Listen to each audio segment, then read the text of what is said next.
Movie villains often look monstrously inhuman, but in general, the actors who play them are in fact bona fide human beings. Let's take a look behind all of the makeup and prosthetics to get a good view of the folks who bring those baddies to life. Danny DeVito makes a great villain, though in our hearts he's absolutely anything but. He unforgettably demonstrated his penchant for evil in 1992's Batman Returns, in which he played classic Batman foe the Penguin. His real name is Oswald Cobblepot, which sounds a bit like a fake name that DeVito's It's Always Sunny in Philadelphia character Frank Reynolds might come up with. DeVito is a pretty physically distinct individual, so plenty of his fans probably recognized him in Batman Returns, even underneath all the makeup. But the criminal gang leader who's raised by a family of sewer penguins doesn't really look anything like the actor we know and love. Designing the character involved experimenting with multiple nose shapes and many different makeup hues. In the end, DeVito's face was painted a pasty white, his teeth were made to look rotten, and his eyes were heavily shadowed. And most disgustingly of all, the penguin drools black saliva. It would just kind of ooze out, and drip down. Believe it or not, actor Doug Jones's eyes aren't really located in the palms of his hands, like how they are when he plays the Pale Man in the 2006 fantasy film Pan's Labyrinth. In real life, his bodily features are where you'd expect them to be, except when he's utilizing his contortionist skills. But on screen, he can often be seen playing otherworldly creatures. If you're a film buff, you've probably seen plenty of his work, but chances are you wouldn't recognize him on the street, as his roles nearly always require heavy makeup and prosthetics. Jones is a very lean 6'3" tall, which makes him perfect for a wide variety of non-human roles, like Billy in Hocus Pocus or the Amphibian Man in The Shape of Water. It's fitting and unsurprising, then, that he collaborates often with director Guillermo del Toro, who's known for his distinct and elaborate visuals. Del Toro directed Pan's Labyrinth, in which Jones played both the Pale Man and the Faun. In real life, Jones is a genial man who describes himself as a dyed-in-the-wool Christian from the Midwest. Adorably, he recently recreated his engagement photo with his college sweetheart-turned-wife on their 35th anniversary and posted the result on Twitter. Hugo Weaving is so unrecognizable as the Red Skull in Captain America: The First Avenger that some fans might not have even noticed that he was replaced by another actor in Avengers: Infinity War and Endgame. The new Red Skull was brought to life by Ross Marquand, in a part largely created with CGI. Things were a lot more physical for Weaving, as he sat in the makeup chair for hours on set while the design team worked their magic with 7 pieces of overlapping silicone. The difference between these two Red Skulls is actually what led to Weaving turning down the opportunity to return to the role. As he revealed to Time Out in 2020, Marvel backed away from the contracts that they'd originally agreed upon by attempting to pay Weaving less for the new movies than for the first Avenger. Weaving recounted, "They said it's just a voice job, it's not a big deal. I actually found negotiating with them through my agent impossible, and I didn't really want to do it that much, but I would have done it." While you probably won't see Weaving in any future Avengers films, you can certainly see him in plenty of other high-profile movies. He played the revolutionary masked main character in V for Vendetta, and his real face became easily recognizable after he played Agent Smith in the Matrix movies and Elrond in the Lord of the Rings trilogy.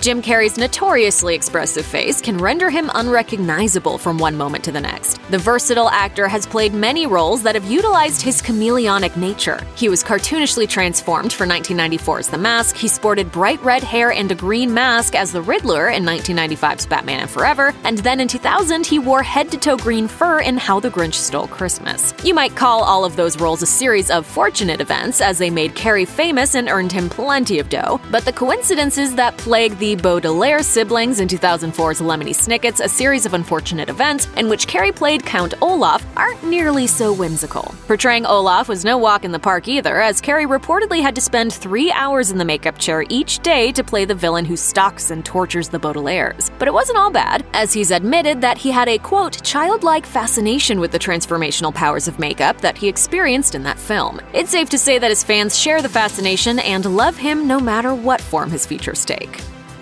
Villainy and makeup go hand in hand with horror movie clowns, as demonstrated clearly by Pennywise, the terrifying jester played by Bill Skarsgard in both 2017's It and 2019's It Chapter 2. The Swedish actor got into his clown makeup early, asking his girlfriend to prepare his face for an audition that just required some simple whiteface. Of course, he ultimately landed the role and fully transformed into the Pennywise we know and fear, but Skarsgard's real transformation occurred on the inside. He's called Pennywise his most exhausting role ever on both a a physical and psychological level, and he wasn't even talking about the 2.5 hours it took to complete the look. The part required an enormous amount of energy from the actor, and he also had to deal with the fact that his performance made at least one child actor cry real tears.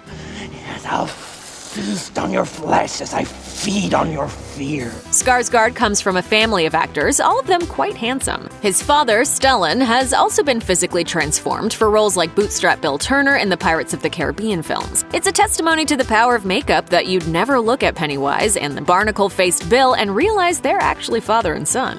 Darth Maul, the Vermilion villain from the Star Wars universe, was played by Ray Park, a martial artist and actor who got his start as a stunt double in 1997's Mortal Kombat Annihilation. Since then, he's appeared in a number of action-oriented parts, with Maul being the most famous. Park loved playing him, one reason being that becoming the character through the magic of makeup gave him a real rush. The Sith Lord's appearance instantly communicates that he's a formidable presence and a major menace. His unique look combined with Park's particular set of skills resulted in a villain who truly terrified every Star Wars fan in the world. During a 2019 interview with Sci-Fi Wire, Park recalled a directive he received from producer Rick McCallum. From Rick, it was like, "Now Ray, I want you to be mean. I want you to scare every child in America and around the world. You're gonna be bad." This turned out to be an inspired casting choice, as Park was able to use his martial arts background to battle in a lightsaber fight grounded in very little script direction. His face might not be recognizable in this role, but his moves definitely are.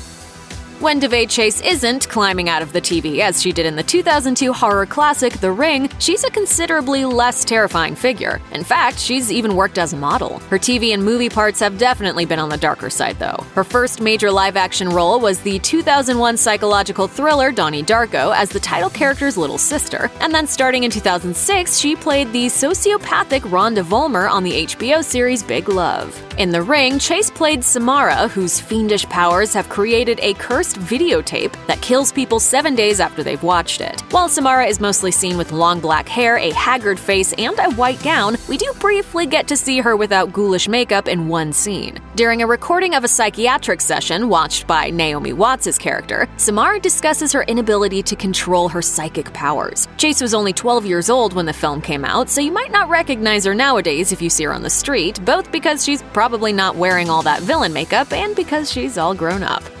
I'm sorry. It won't stop. With his performance as the Joker in 2008's The Dark Knight, the late Heath Ledger gave the world perhaps the most iconic portrayal of the clown prince of crime. Though he was rendered unrecognizable by makeup, stringy green hair, and a devilish sneer, his name has become synonymous with the role. That's in large part because Ledger didn't just become the Joker when he put on the makeup. His commitment ran much deeper than that. Throughout production on the film, he kept a diary full of playing cards, quotes from the movie, and excerpts from the comics that reflect the neuroses of the character. He locked himself away in apartments and hotel rooms to work on the diary, allowing himself to perfect his portrayal of the terrifying criminal. See, I'm not a monster.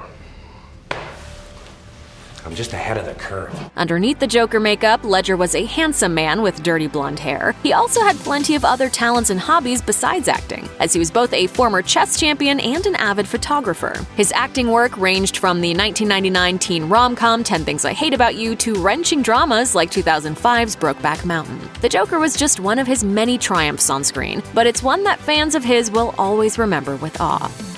The greatest mystery of Rebecca Romijn's Mystique, who first appears on screen in 2000's X-Men, is how her blue makeup was able to stick to her. It wasn't easy, as her first screen test required a jaw-dropping 12 hours in the makeup chair, which was cut down to a still staggering 9 for the second movie, 2003's X2, X-Men United, and finally down to 7 for 2006's X-Men The Last Stand. That all sounds particularly grueling, even by Hollywood standards. In fact, it seems like it would require mutant powers for an actor to get through it, especially when you consider that Romijn had to be made up and on set at 9 a.m. As for the rest of her career, she's had plenty of other roles that don't require quite so much detailed preparation. You may have seen her, for example, as number 1 on Star Trek Discovery or as Alexis Mead on Ugly Betty. And she's also hosted Skin Wars, a competition show that centers around insane body painting challenges. She certainly knows something about that.